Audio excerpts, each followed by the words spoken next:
السلام عليكم ورحمة الله وبركاته. النهاردة بإذن الله في الفيديو ده هنتعلم مع بعض الحروف الرافصة. ايه هم الحروف الرافصة ديت؟ او يعني ايه اصلا حروف رافصة؟ بصوا يا حلوين، الحروف الرافصة دي هم الحروف الشقية. هم ليه اسمهم حروف شقية؟ عشان كل الحروف اللي احنا عارفينها كانوا رايحين المدرسة وراكبين في الأتوبيس، فراح الألف والدال والذال والراء والزاي والواو، الست حروف دول قالوا لا، احنا مش هينفع نركب في الأتوبيس كده زي الحروف، احنا لازم نبقى مميزين. فراحت الواو قالت لهم طب هنعمل ايه عشان نبقى مميزين؟ راح الألف قال لها يلا بينا يا حروف، احنا الستة نركب عربية لوحدنا وانا هسوق بيكم وهوديكم لحد المدرسة. فالراء قالت له يعني انت يا ألف هتعرف تسوق العربية كويس ولا نروح مع أصحابنا؟ قال لها لا، اوعي تخافي، يلا بينا نركب عربية لوحدنا احنا الستة، انا وانتي يا راء ويا زاي ويا واو ويا دال ويا ذال، احنا الستة هنروح مع بعض في عربية لوحدنا. وهم بقى الستة راكبين العربية، عارفين ايه اللي حصل لهم؟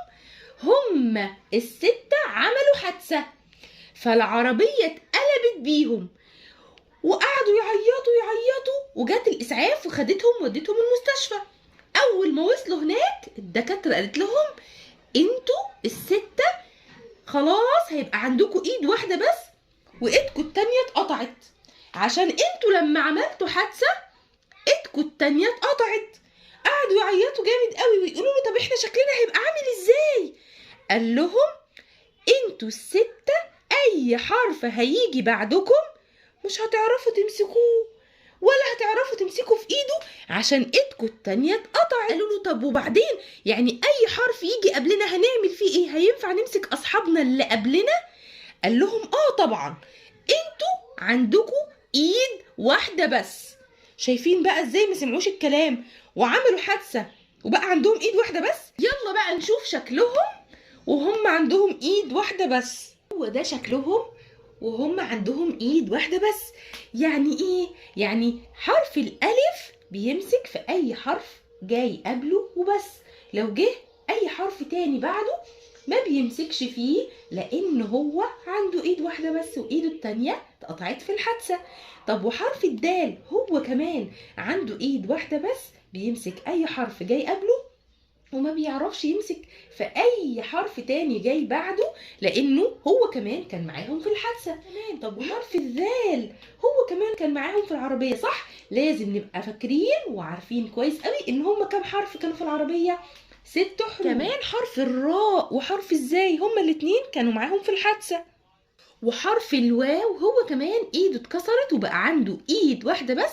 شايفين ايده اهي، ايد واحده بس، بيمسك اي حرف جاي قبله بس بعده ما بيعرفش يمسك اي حرف، بيقف زي ما هو كده والحرف بيتكتب من بعده عادي جدا. يبقى احنا عندنا 6 حروف شقية ركبوا العربية لوحدهم وعملوا حادثة وايدهم اتقطعت ومبقاش عندهم ايد تانية يعرفوا يمسكوا بيها اي حرف جاي بعدهم. يلا بقى نشوف امثلة على الكلام دوت ونشوف هنكتب الالف او هنكتب الدال والدال والراء والزاي والواو ازاي في الكلمة وهم اسد. شايفين ازاي كتبنا اسد؟ شايفين الالف هنا ممسكش في ايد السين. ليه؟ عشان احنا اتفقنا ان حرف الالف من الحروف الشقية اللي عملوا حادثة، فاحنا هنا هنكتبه كده لوحده ونحط جنبه السين، مش هتمسك في ايده لانه هو ايده التانية مقطوعة. كلمة عصا، شايفين هنا الالف جت عاملة ازاي؟ مسكت في ايد الحرف اللي قبلها. ايوه صح، لان الالف عنده ايد واحدة بس بتمسك اي حرف جاي قبلها من ايدها، لكن بعدها ما بتعرفش تمسك اي حاجة. فهنا كده احنا كاتبين الالف صح وماسكة في الحرف اللي قبلها عشان هو عنده ايد بتمسك بيها الحروف اللي قبله وبس. يلا بقى نشوف حرف الراء. شايفين كلمة رعد؟ شايفين حرف الراء جه عامل ازاي؟ ممسكش في ايد حرف العين. ليه ممسكش في ايد حرف العين؟ علشان هو اصلا ما عندوش غير ايد واحدة بس وما بيعرفش يمسك اي حرف جاي بعده. طب هنا حرف العين جاي قبله ولا بعده؟ بعده، يبقى ما ينفعش خالص نخلي الراء تمسك في ايد حرف العين. حتى كمان هتغير شكل حرف الراء، واحنا متفقين ان حرف الراء يا عيني ايده مكسورة ومش بيعرف يمسك اي حرف جاي بعده، صح؟ بيمسك الحروف اللي جاية قبله بس. يلا نشوفه هيمسك ازاي اي حرف جاي قبله. يركض. شايفين كلمة يركض؟ شايفين هنا الراء جت عاملة ازاي؟ ايه ده؟ دي ماسكة في حرف الياء. طب ايه اللي خلاها تمسك في حرف الياء؟ لان هنا الياء جت قبلها، والراء عندها ايد واحدة بس بتمسك الحروف اللي قبلها. فيبقى احنا كده هنا صح وكاتبين حرف الراء صح، لان هو لما عمل حادثة ايده التانية اتكسرت اللي بيمسك بيها الحروف اللي بعده، فما بقاش يعرف يمسك غير اي حرف جاي قبله بس، صح؟ كمان حرف الدال، احنا اتفقنا ان هو كمان من الحروف الشقية اللي ما سمعوش الكلام وعملوا حادثة. شايفين بيجي ازاي لما نيجي نكتبه ونكتب حرف جاي بعده؟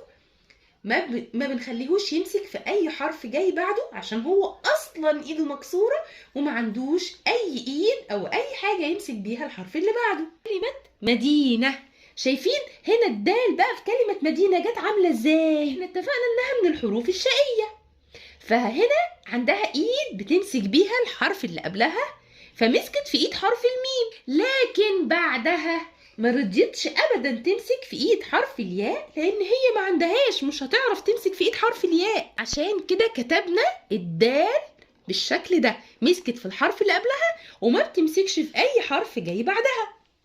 بعد كده كلمة عمود، شايفين الواو هنا جت عاملة ازاي؟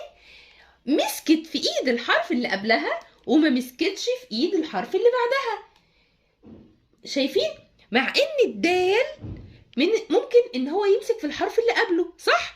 بس عشان حرف الواو من الحروف الشقية اللي كانت معاه في الحادثة، لما بنيجي ييجوا في كلمة ورا بعض بيتكتبوا بالشكل ده، عشان هي ما عندهاش ايد تانية فما بتعرفش تمسك في الحرف اللي بعدها. كلمة ورد، شايفين هما التلاتة حروف شقية، لما بنيجي نكتبهم ورا بعض بنكتبهم بالشكل ده، عشان كل واحد فيهم ما عندوش ايد تانية يمسك بيها اللي بعده، فبنكتب كل واحد لوحده. تاني معانا من الحروف الشقية حرف الذال، شايفين حرف الذال لما بنيجي نكتبه وبيجي بعده اي حرف من الحروف ما بيرضاش يمسك في ايده ازاي؟ لانه هو كمان ايده في الحادثة ايه اللي حصل لها؟ ايده اتقطعت، ما عندوش ولا ايد يمسك بيها اي حرف بعده، فعشان كده بنكتبه بالشكل ده. لو قابلنا في اي حاجة وفي اي كلمة لازم نكتبه كده وما نخليهوش يمسك في اي حرف جاي بعده. يذوب، شايفين كلمة يذوب؟ شايفين الذال هنا جت عاملة ازاي؟ مسكت في ايد الحرف اللي قبلها لانه جه قبلها. احنا متفقين ان الحروف الشقية اللي عملوا حادثة دول او الحروف الرافصة اللي بتخلي اي حرف بعدها بتزقه كده وتديله شلوت وتقول له مش هينفع خالص امسك في ايدك لان انا اصلا ما عنديش ايد تانية مش هينفع، لكن بيمسك في ايد الحرف اللي قبله عادي جدا. كمان كلمة زرافة، شايفين كلمة زرافة هنا ازاي جت عاملة ازاي؟ ما مسكتش خالص في اي حرف من الحروف اللي جايه بعدها عشان هي كمان عملت حادثه معاهم وايدها اتقطعت. لكن في كلمه يزيل عملت ايه هنا؟ حرف ازاي؟ مسك في الحرف اللي قبله عشان هو عنده ايد يعرف يمسك بيها الحروف اللي قبله. لو جه في وسط الكلمه او اخر الكلمه بيمسك في الحروف اللي قبله، لكن لو جه لوحده في اول الكلمه او قبل حرف من الحروف اللي ما عندهاش ايد زيه ما كانت معاه في الحادثه ما بيمسكش في اي حاجه خالص. يبقى هو عنده كام ايد؟ عنده ايد واحده بس بيمسك الحروف اللي قبله وما بيعرفش يمسك اي حاجه جايه بعده. احنا كده خدنا النهارده الحروف الرافصه، واول حرف فيهم هو حرف الالف، وعرفنا مع بعض ان هو ما ينفعش خالص يمسك في اي حرف جاي بعده لانه عمل حادثه، وبيمسك في ايه؟ بيمسك في ايد الحروف اللي قبله بس عشان ايده التانيه اتقطعت. فين ايده؟ شايفين عنده ايد قبله بس يمسك بيها وما عندوش اي حاجه خالص يمسك بيها ايه الحرف اللي جاي بعد. معاهم في الحادثه كمان حرف الدال، شايفين شكله وهو لوحده عامل ازاي؟ وهو عنده ايد واحده بس بيمسك بيها الحروف اللي قبله. كمان حرف الذال هو كمان عنده ايد واحده بس بيمسك بيها الحروف اللي قبله وبس، وما بيمسكش اي حرف جاي بعده. وكان معاهم في الحادثه هو مين كمان؟ حرف الواو، هو كمان ايده اتقطعت وبقى عنده ايد واحده بس. كان حرف الراء وحرف الزاي. هما الاتنين كانوا معاهم في الحادثة وإيدهم اتقطعت، وبقى عندهم إيد واحدة بس بيمسكوا الحرف اللي قبلهم وبس، وما بيمسكوش أي حرف تاني جاي بعدهم. كده نبقى خلصنا الفيديو بتاع النهارده واتعلمنا مع بعض الحروف الرافصة أو الحروف الشقية أو الحروف اللي إيدها مقطوعة، اللي عملت حادثة وبقى عندها إيد واحدة بس ما بتعرفش تمسك أي حاجة جاية بعدها، لكن عندها إيد واحدة يا عيني بتمسك الحروف اللي جاية قبلها، وحرف تاني في أي كلمة هيجي بعدهم هيدوله بالرجل وشلوت كبير قوي ويقولوا له إحنا مش هنعرف خالص نمسك في إيدك يا حرف، معلش أصل إحنا عملنا حادثة وما بنمسكش غير الحرف اللي جاي قبلنا. لو جيت قبلنا هنمسك في ايدك عادي جدا، لو انت جيت في الكلمة معانا وجيت بعدنا مش هنعرف نمسك في ايدك، بس احنا برضو هنفضل اصحاب وحبايب. خلصنا الفيديو بتاع النهارده. لو الفيديو عجبكم ما تنسوش تعملوا لايك وتشتركوا في القناة وتفعلوا الجرس عشان يوصلكم كل جديد. والسلام عليكم ورحمة الله وبركاته.